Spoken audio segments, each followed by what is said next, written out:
Welcome back once again. Let's look at our Think About It question from last time. Of all the strategies and algorithms we've learned in the last several lessons, which ones work well for you and which ones do not work well for both addition and subtraction? For me, it really just depends on the situation, and the more that I use each of the different strategies and algorithms, the more comfortable I get with them. And the more comfortable I get with them, the more likely I am to choose the one that's most efficient and most effective for that particular problem that I'm solving. Today we're switching gears a little bit. We're going to be looking at multiplication as repeated addition.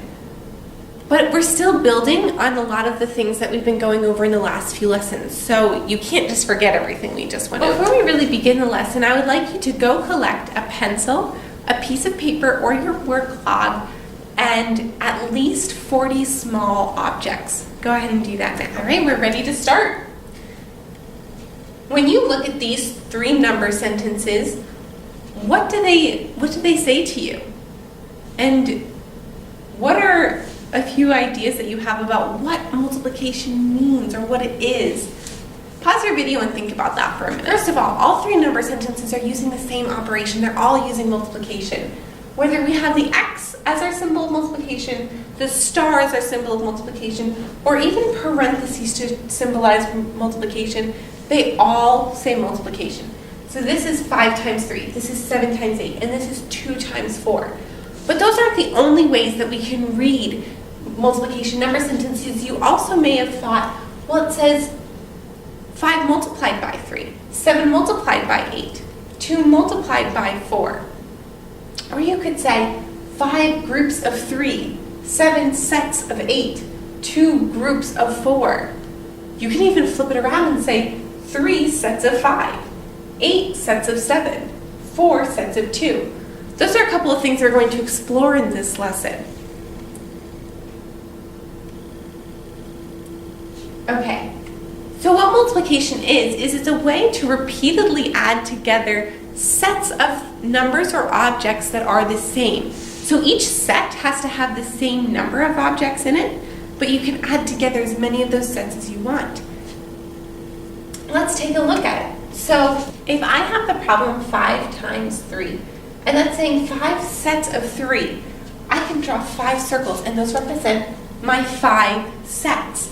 And I'm going to put 3 in each set because I have 5 sets of 3 each. So now I have 5 sets of 3, and I can count all of these up, and I already did, and there's 15. So 5 sets of 3 tells me that I have 15. There's a slightly different way to think about it, though. Instead of counting individually all of the different ones, I already know how many is in each set, don't I? There's 3, 3, 3, 3, and 3. So what if I just added up 3 plus 3 plus 3 plus 3 plus 3? And what does that equal? Because I have 3 plus 3 plus 3 plus 3 plus 3. So I have 1, 2, 3, 4, 5 3s. So that represents the 5 sets of 3. And I'm going to get the same answer of 15. Let's try one together now. Shanice bought a package of crayons with 8 different colors. There are 2 crayons of each color. How many crayons are there in the package? So I would like you to pause your video and write the number sentence first. This is what your number sentence should look like. It should be 8 times 2. It doesn't matter which multiplication symbol you use, whatever works best for you. I happen to use the star this time. So this is saying 8 sets of 2. Now I'd like you to pause your video and go ahead and draw the sets as well as how many should be in each set. Go ahead and do that now. So here I have my 8 sets, and I'm going to put 2 in each one. Because I have 8 different colors of crayons, and I have 2 crayons of each color. Now I'm going to count all those up, and I know I'm going to get 16. Now I'd like you to pause your video and write this out as repeated addition. Go ahead and do that now. Here's what you should have. 2 plus 2 plus 2 plus 2 plus 2 plus 2 plus 2 plus 2. There should be 8 2s because you have 8 sets of 2, so each 2 represents one set of 2. And our answer is going to be 16. It's the same thing. You're going to try this one on your own now. Zach made cupcakes for all of his friends. He made 4 different kinds of cupcakes. There are 6 of each kind of cupcake. How many cupcakes did he make all together? Go ahead, you're going to write the number sentence, you're going to draw the representation of it, and then you're going to write it as repeated addition. Go ahead and do that now. This is the number sentence you should have written. 4 times 6. Again, you can use whichever multiplication symbol works best for you. And then we have our 4 sets, because we have 4 sets of 6. 1, 2, 3, 4, and there's 6 in each set, because we remember we had 4 different kinds of cupcakes, so we can think of it as 4 different sets of cupcakes. And then we have 6 of each kind of cupcake in each set. So we have 4 different kinds with 6 of each kind. And our answer is going to be 24, because I both added up my tallies, but then I also did my repeated addition, which should have 1, 2, 3, 4 6s in it, because we have 4 sets of 6. I want to challenge you now, though. Is this the only way that we can solve this problem? Is this the only graphic representation we can have? Is this the only repeated addition number sentence we can write to get the same answer? I want you to pause your video and think about that and try to come up with another way to represent it. The really cool thing about multiplication is, just like in addition, it doesn't matter which order you look at the numbers in. You can look at it as 4 sets of 6, or you could look at it as 6 sets of 4. You can even write it 6 times 4. Will it still equal the same number?